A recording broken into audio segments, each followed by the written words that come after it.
The war on drugs is meant to save lives, and it costs a whole lot of money in the process. The so-called war's execution is a debate unto itself. Let's focus here on the numbers. The price tag has plumed over the years, and the manpower involved here extends far beyond the Drug Enforcement Administration. On paper, the DEA's mission is to enforce the controlled substances laws and regulations of the United States.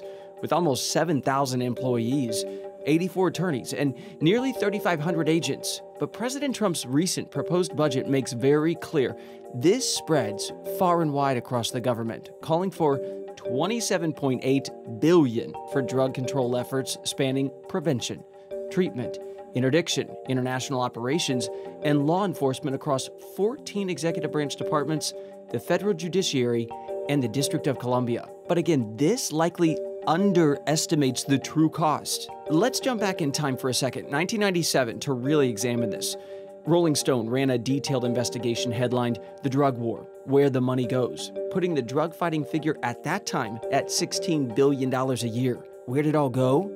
The Bureau of Prisons, for one, $2 billion a year. Plus then $5 billion spent on state facilities and local jails, largely housing drug offenders. $1.3 billion went to the Substance Abuse and Mental Health Services Administration.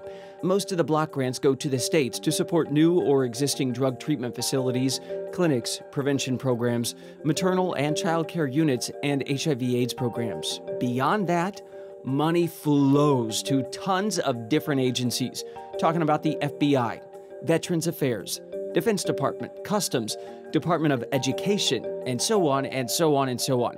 Nearly everyone gets a piece of the cash-filled pie. As the decades have progressed, though, advocates for criminal justice reform on both sides of the aisle have begun asking, is it working? Is it worth it? And at what cost? The advocacy group Drug Policy Alliance sets out the numbers of today. So the annual drug war budget has ballooned now to more than $51 billion a year, according to them. The most recent numbers show 84% of arrests for drug violations were for possession.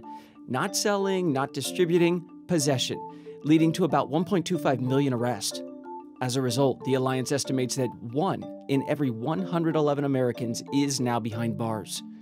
At this point, the war on drugs has exceeded $1 trillion of taxpayer money by most estimates, and the administration seems to be accelerating the fight, given the deadly rise of opioids and heroin.